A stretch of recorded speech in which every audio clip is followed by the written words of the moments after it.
Hey, this one's going to be a long one. Look at this, I could split it into two. Hello everyone, welcome back to the Power Ranger Ninja Steel vlog. And yeah, they decided to show 2 episodes this week.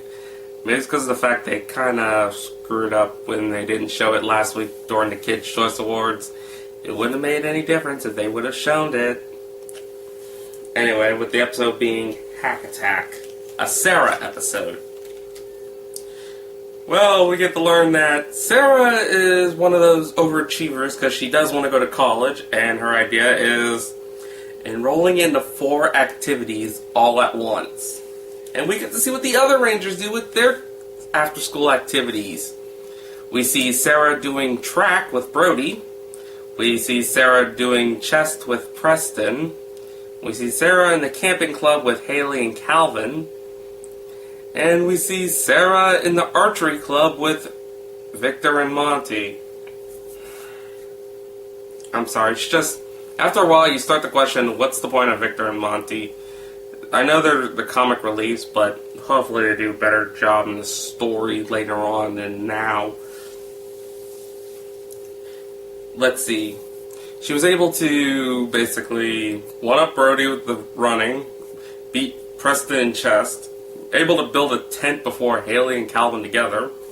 And in archery, she decided to one-up everything by using a boomerang arrow, which missed her target, went into the trees, caught an apple, and brought it back so she can give it to the principal. Okay, I do not understand much about the archery club since my school never had an archery club, but I don't think that would be a lot working. Victor tries to one-up it by using an arrow that's the end of it shaped like a pretzel, fires it, and it starts doing some wonky physics, which I don't care what. An arrow will not do that. And yeah, it flew back into Victor's hands with a beehive, which only attacked Victor and Monty. I get it for comedic effect, but bees usually would attack everyone in the area. And also at the same time, we see Sarah working on their ninja guns. It's finally a proper way to put the guns into the system. And since the gun design is more in the base of a frog, a tongue attack. It fires out and hits the target with its long tongue. And at that same time, they get attacked by the monster of the week, Hack Track. Let's just do the yokai fact right now.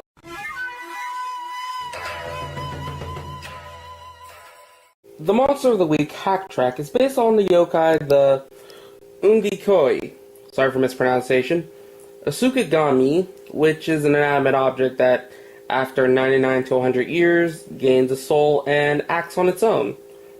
The Ungikoi, sorry for mispronouncing it again, I'm trying my best, is that of a mirror. And what it does, from what I gather, possess people who stare at a mirror a lot. So it only attacks narcissists. And based on popular culture, from what I gathered, basically you could just make jokes of people who look at mirrors a lot, thinking that they got possessed by one. Side note, even though Hack Track's supposed to be based off of a mirror demon, he has more of a resemblance to a satellite dish, if you guys were wondering. Yeah, it was. I couldn't find much on this guy. They start fighting, and then it's revealed that that's not really Sarah. She vanishes and forms into a little camera ball, which Hack Track got all excited and stole. They were just wondering what the hell's going on. They go back to the lab and they see that Sarah's okay, and she's using a device that makes holograms to do multiple tasks for her. Which, okay, so this is somewhere in the future because nobody is able to make a hologram that's able to pick up something. So these must be like hard light holograms. Because a normal hologram, it would just go on through their hand and voila, that is it. But a hard light one's able to do all this stuff. Able to play chess, able to hold a bow and arrow, able to put up a tent. So this must be somewhere in the future, because the only thing we could do is like may show an image, and we have to use some trick mirrors and all that stuff. Or it could just be the alien technology of Mick. I'm just taking a shot in the dark. Hacktrack uses the hollow ball technology, and with Galvatrak's help, make 8 giant Galvatraxes to destroy the city.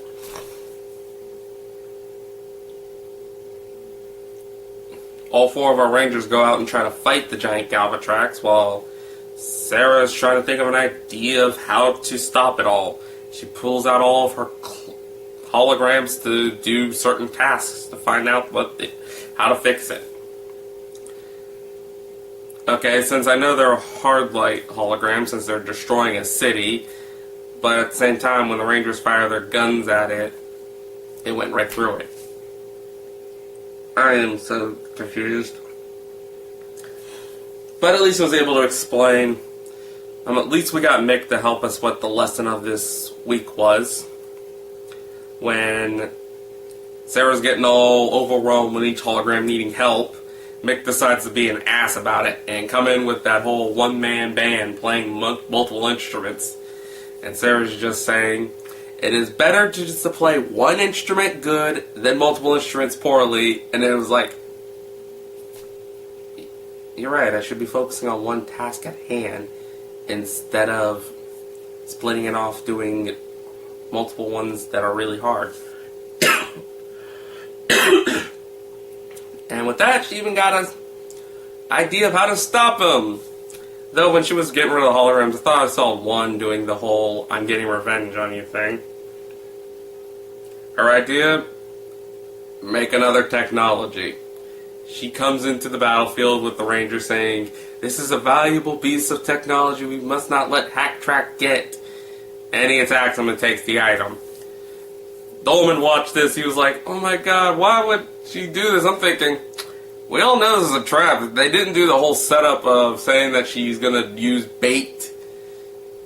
We would all known that it's basically a trap. And it was a trap! The device basically hacked the system. Hacktrack got hacked. Which destroyed the holograms and destroyed that VR thing Galvatrax was wearing. Yet the virus was strong enough that it can cause an explosion that killed 2 minions. You gotta like technology. Because of that whole hack thing that Hacktrack got hacked of, they just finished them off by using... Well, he tried fighting back though. They used water to repel the blast he produced, used earth to launch him up in the air, and then they all did the finisher of each of them slashing him. That was it. And then, giant monster battle! They made a giant Hacktrack, and they decided to join into the giant Zord battling, and Hacktrack decides to fly off into space with the Megazord trying to chase after it in dragon form, but it cannot reach higher to space. And like at the same time, Mick was working on a shuriken to make the new Zord, the Astro Zord, aka a UFO power, which gives him the ability to go into space and gives him a gun. And then we get a battle on the moon.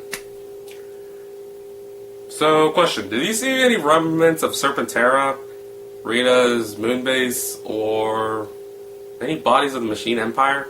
Just questioning. While they were doing the whole battle.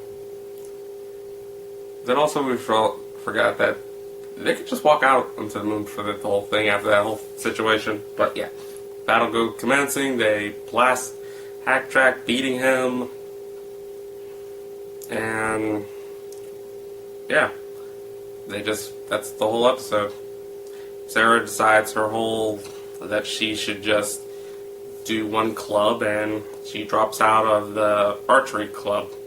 that's all we get to see what she drops out of. And Victor and Monty are trying to beat Sarah's record by using themselves as the arrow to launch themselves into the target. Okay. Going off of realism, that would have killed them for multiple reasons, because enough force to pierce a body through a haystack, that would literally do some damage to a person.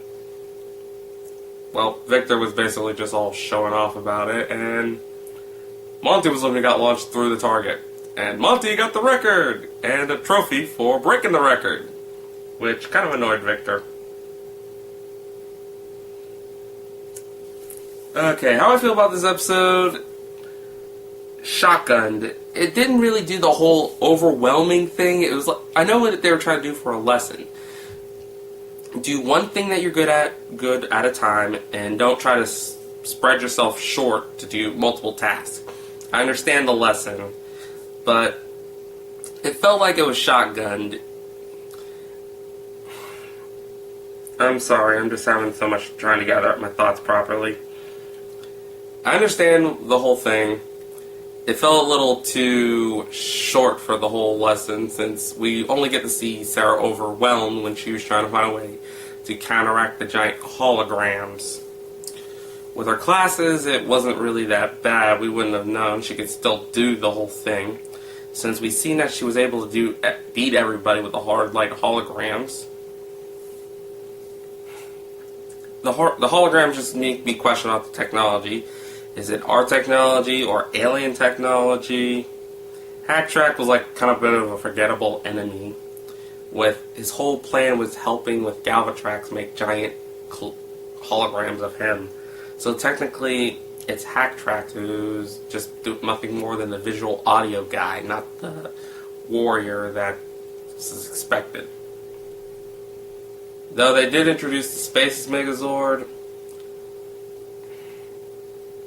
it's understandable. Oh yeah, I forgot to mention some other episode. The Astrozord went rogue. It attacked Galvatrax's ship and took the Gold Ranger. Well, the Gold Ranger escaped on the ship, landed on Earth, and ran off. And that just leads on to the next episode, Gold Rush. I'm making this a two-parter because I don't know how long this was going to be. Process